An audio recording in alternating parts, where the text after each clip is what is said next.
Good morning, everyone. Thank you very much for joining us on this beautiful day and hopefully really enlightening and reinvigorating conference on Islam and democracy and the future of U.S. relations with the Muslim world and with democracy. So I'm very glad that you are here on behalf of CSID, MPAC, the Middle East Policy Center, and the Center for Pluralism. All of these organizations are co-sponsoring this conference. We are very glad that you are here, and we have a packed program, as you can see. So we're going to have to start on time. We are very glad the Congresswoman is here, but she has to leave at 9:30 because a vote was called on the Hill. So thank you, Congresswoman, for joining us today.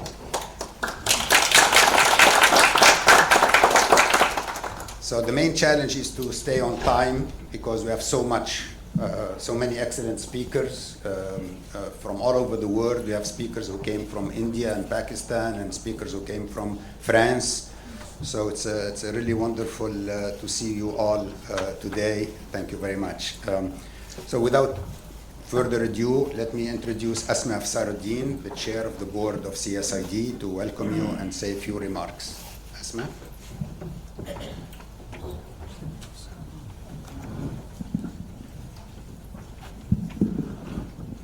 Being vertically challenged has its own challenges, as you can see. So good morning, everyone. My name is Asma Afsaruddin. I'm the chair of the board of directors of the Center for the Study of Islam and Democracy, or CSID, as we say in short. It is my pleasure and honor to welcome you today to the CSID MPAC 24th Annual Conference at Georgetown University titled A World Order Without Democracy, U.S. Strategy and Political Change in the Muslim World. As you might imagine, this is a very timely and necessary topic. Since its establishment, the Center for the Study of Islam and Democracy has been laser-focused on studying issues of democracy and good governance, promoting public and scholarly discourses on these topics, and probing effective ways of implementing the goals of democratic governance in the Muslim-majority world. We are a nonprofit organization studying Islamic and democratic political thought and working toward merging them into a modern Islamic democratic discourse. The organization was founded in Washington, D.C. in March 1999 by a diverse group of academics, professionals, and activists, both Muslim and non-Muslim, from around the USA, who agreed on the need for the study and dissemination of reliable information on this complex topic.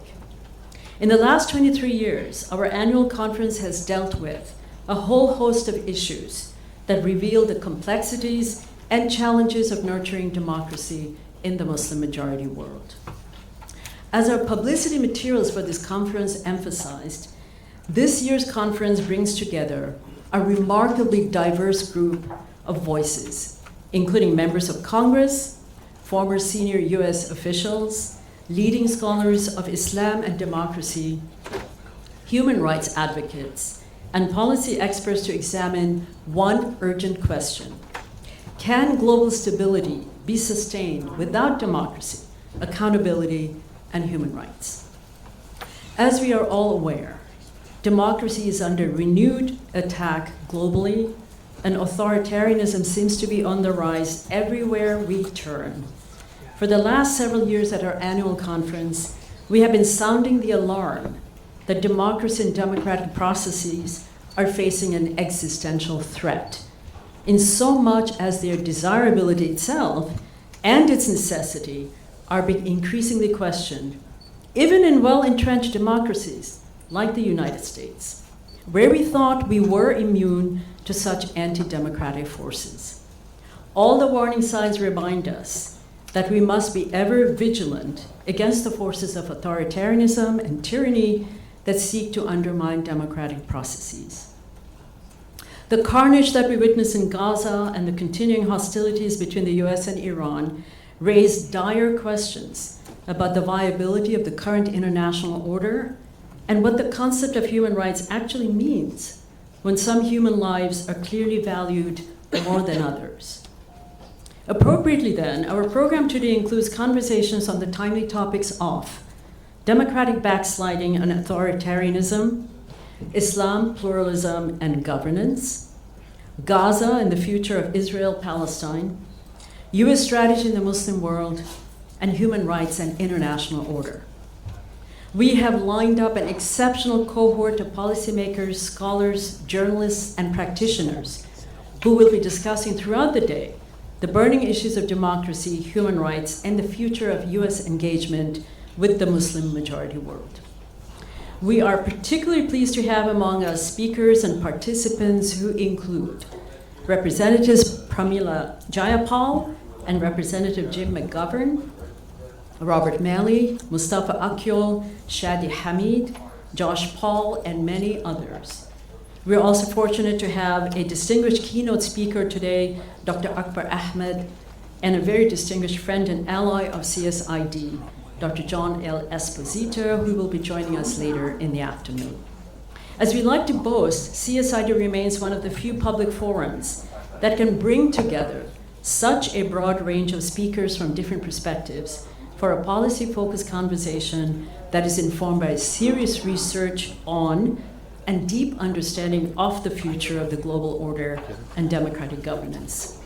In closing, let me take this opportunity to thank MPAC, the Muslim Public Affairs Committee, and the Prince Al-Walid bin Talal Center for Muslim Christian Understanding at Georgetown University for graciously co-sponsoring this conference and providing us with valuable resources and funding to get it off the ground.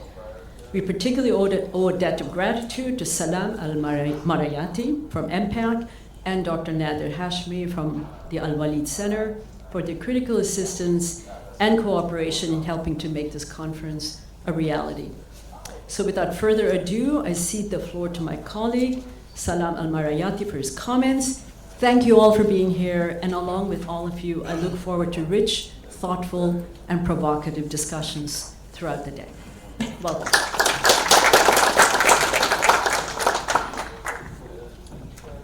Thank you, Asma. Bismillah ar-Rahman ar-Rahim. Assalamu alaikum. In the name of God, most gracious, most merciful, peace be unto you. Good morning. We're really honored and proud to be part of this great endeavor by the Center for the Study of Islam and Democracy, by the efforts of Dr. Radwan Masmoudi in bringing this issue to the forefront for our community, and we hope that we can engage our policymakers on this issue as well. This is the 250th anniversary of the Declaration of Independence. And there will be a lot of celebration, I believe even starting this weekend, that we have now had 250 years of freedom. But not all of it is celebration, because freedom that was promised to all Americans was actually not given to all Americans, such as the Native American, such as the African American, such as the immigrant who has come here to work for a better opportunity. All were exploited and were denied freedom through genocide, through slavery, through racism, and through economic exploitation.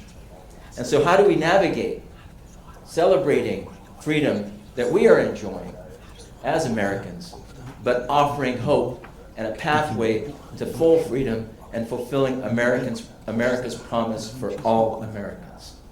That is something we have to think about domestically. And the way we deal with it domestically has an impact on how we deal with freedom and democracy in foreign policy. Because we have not seen a foreign policy that is consistent on democracy with respect to different regions of the world. And in the case of Iran or Iraq or so many other Muslim majority countries, the US tried to starve and bomb countries into submission and telling us that this was the path towards liberation and freedom and democracy. And we knew that this was just a folly. And that is because our foreign policymakers are either not willing to understand or not willing to convey the truth about what Islam tells us in regard to freedom and democracy. First of all, when we say, La ilaha illallah, there is no God but the one God, this is our cry for freedom. That we will not submit to any man, we will not submit to any king, we will not submit to any general before submitting to God. That is our only submission, and it liberates us from feeling that we have to be beholden to any authoritarian rule. And that is the cry for freedom that you hear and you see throughout the streets of Muslim-majority countries that we have to embrace, and we, as the Muslim Public Affairs Council, will advocate for that. When we look at the Medina Constitution, for example, the constitution that was established by the Prophet Muhammad, peace and blessings be upon him, and what was with tribes of Medina. And the tribes of Medina were not Muslim. They were polytheistic tribes. They were Jewish tribes. They were non-Muslim tribes. So he had to come to an agreement with them on how to govern Medina. And the main elements of that constitution consisted of very important topics for us to consider as we move forward. Number one, it was a secular document. It was not a religious document. It did not come and tell the tribes, come here and acknowledge that this is the prophet from God. It said that the prophet from Muhammad will be the ruler because he was elected as the ruler for the region, and he will judge in accordance with what is in the best interest of the people of Medina. But it was a matter of open citizenship. In other words, anyone who supported this constitution was a member of the community, was a member of the Ummah. And that leads us to the second important aspect of the Medina Constitution. And that is that the Jews, the Jewish tribes, were an Ummah alongside the believers. And so the Jews had their Ummah, and they would follow their law, and the Muslim religious law, and the Muslims had their law as well. Number three, that this involved a common ground of developing common security and common defense for the region.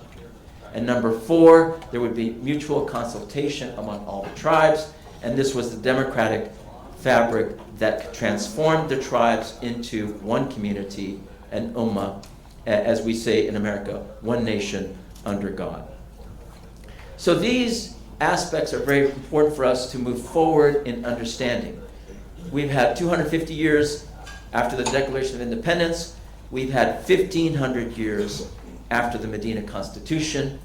When we look to Muslim majority countries and we ask ourselves how many are following these principles of the Medina Constitution, unfortunately it is very little to zero in terms of what rulers are following. And what we here as Muslims are calling for is adherence to this Medina Constitution if you're calling yourself a Muslim majority country.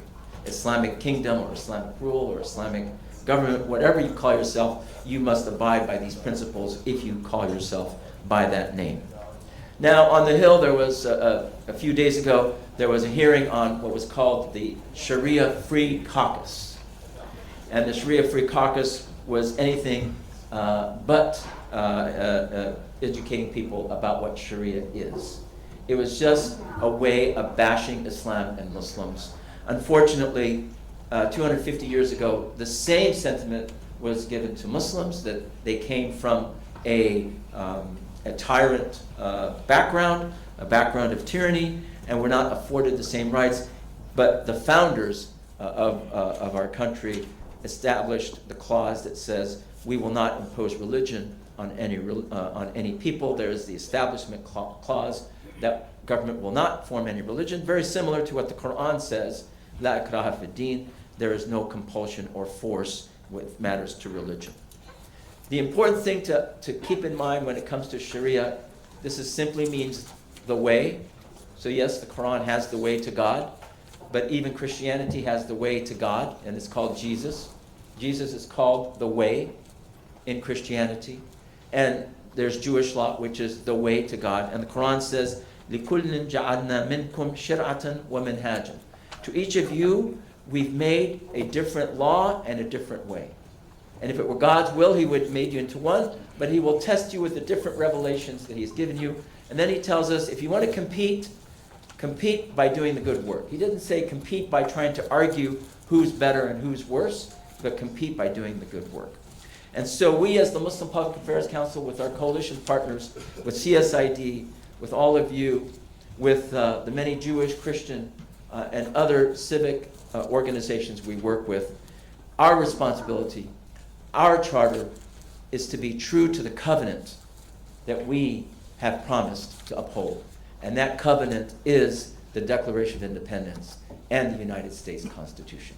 And with that, I look forward to the comments of our speakers at this wonderful conference. Thank you. Assalamu alaikum.